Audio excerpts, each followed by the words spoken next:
Hello everyone, आज हम करेंगे DC4 प्रोजेक्ट वर्क की फ़ाइल के बारे में। अब प्रोजेक्ट फ़ाइल कैसे बनानी है, क्या नियम है, क्या गाइडलाइंस है, इसके बारे में हम बात करेंगे। सबसे पहले समझेंगे क्या गाइडलाइंस है। ठीक है जी। गाइडलाइंस देखिए, किसी मान्यता प्राप्त नर्सरी या प्राइमरी स्कूल में 30 दिनों की प्रैक्टिस करनी है, यानी ये 1 मंथ की ट्रेनिंग होगी। जो आप प्राइमरी स्कूल हो चाहे आंगनवाड़ी हो, उसमें जाकर आप 30 दिन की प्रैक्टिस कर सकती हैं। ठीक है जी। अब ये चूज़ कैसे करेंगी, आप अपने आप से भी चूज़ कर सकती हैं, जो भी आपके नियर हो वो आप चूज़ कर लेना, या फिर आप इग्नो वालों से लेके परमिशन वो चूज़ कर सकती हैं। ठीक है जी। इन 30 दिनों में बच्चों के साथ समय बिताना है, उनकी पढ़ाई और अलग अलग गतिविधियों को देखना और उनमें भाग लेना है। स्कूल के एक अनुभवी शिक्षक या शिक्षिका आपके गाइड सुपरवाइज़र होंगे, जो पूरे प्रोजेक्ट में आपकी मदद करेंगे। अब गाइड जो होगा वो आप खुद चुन सकते हैं। ठीक है जी, जो भी आपको लगे सही। दिनों में आपको करना क्या है, बच्चों के साथ समय बिताना है। ठीक है, उनकी पढ़ाई और गतिविधियों को देखना है, गतिविधियों में भाग लेना है, रोज़ के काम का रिकॉर्ड तैयार करना है, बस। ठीक है, इन 30 दिनों में जो भी कार्य करेंगी उसका रोज़ का रिकॉर्ड बनाकर एक प्रोजेक्ट फाइल तैयार करनी होगी। ठीक है, और इन्होंने कहा है फाइल साफ़ सुथरी, अच्छी लिखावट और सही क्रम में तैयार करें। ठीक है, अब सही क्रम में कैसे तैयार करनी है वो मैं सब आपको वीडियो में बताती जाऊंगी। ठीक है, आप मेरे चैनल को सब्सक्राइब कर लेना, सभी वीडियोस अपलोड होंगी, सीक्वेंस वाइज अपलोड करूँगी। ठीक है जी। अब देखिए, प्रोजेक्ट फाइल की 2 कॉपी बनानी है। क्यों बनानी है? एक फ़ाइल आपके पास रहेगी, जो आपके पास रिकॉर्ड के लिए रहेगी। ठीक है, दूसरी फाइल आपकी इग्नो में जाएगी। ठीक है जी, जो आपके पास रिकॉर्ड के लिए रहेगी वो आप PDF बना सकते हैं। ठीक है जी, दूसरी तो आपको इग्नो में जमा ही कर। अब ये मैं बातें किसके बेसिस पे कह रही हूँ, जो हमारी ये बुक है DC4 परियोजना कार्य की, जिसका नाम है प्रारंभ बाल अवस्था केंद्र में बच्चों के साथ कार्य करना। इस बुक में आपको सब कुछ बताया गया है, इसमें सभी इन्फॉर्मेशन है, कैसे आपको अपनी फ़ाइल रेडी करनी है, क्या कुछ लगेगा, क्या एनेक्सर है, इस बुक में सब कुछ अपलोडेड है। ठीक है जी।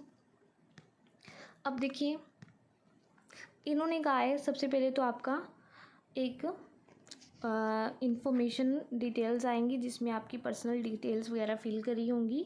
ठीक है, उसके बाद आपको एक इंडेक्स रेडी करना है। इंडेक्स आपको इस टाइप से बनाना है। ठीक है जी, ऊपर जैसे आ गया तिथि लिख देना, फिर शिक्षक आ गया, शिक्षक लिख देना आप, फिर उसके बाद आपके पेजेस के नंबर आ जाएंगे। ठीक है, अब फाइल में क्या करना है। ठीक है जी, पहले चरण में अवलोकन के 5 दिनों की रिपोर्ट करनी है। दूसरे चरण में सभी क्रिया स्तरों की क्रिया योजनाएं और क्रिया स्तरों की रिपोर्ट करनी है।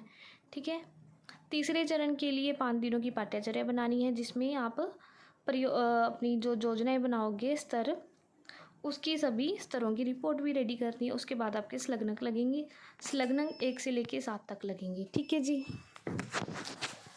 वो भी मैं आपको बताऊंगी 1 से लेकर 7 तक कौन कौन से एनेक्सर लगेंगे, हम नेक्स्ट वीडियो में आएगी। ठीक है जी। और अब समझ आ गया।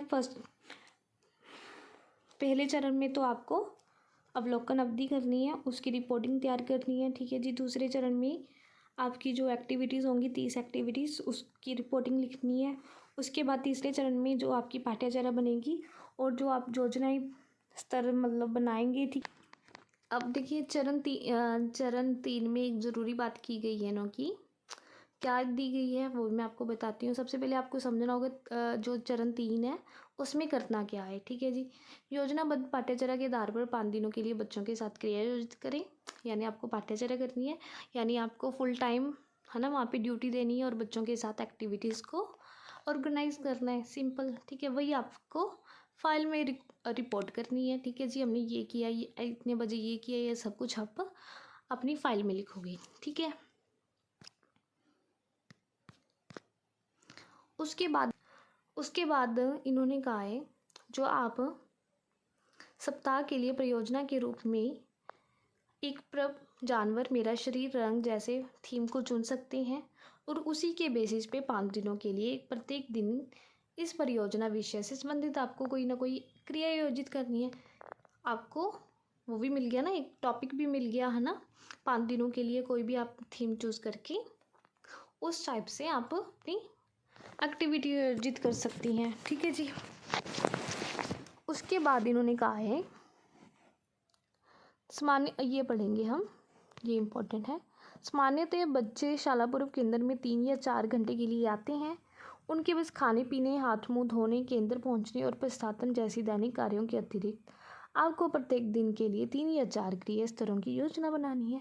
ठीक है, ये तो करती करते हैं, है ना।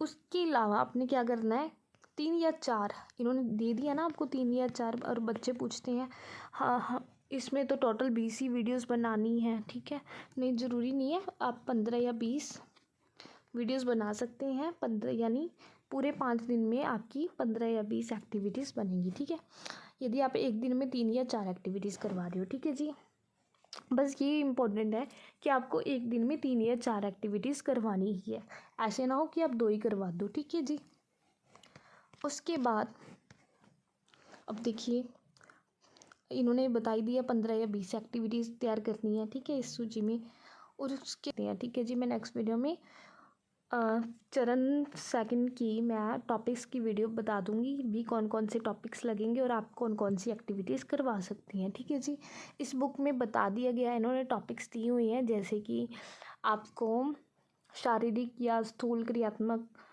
विकास को बढ़ावा देने के लिए कोई एक्टिविटी करवानी है, मैं उसका सुझाव दे दूँगी कि आप ये एक्टिविटीज़ करवा सकती हैं। ठीक है जी,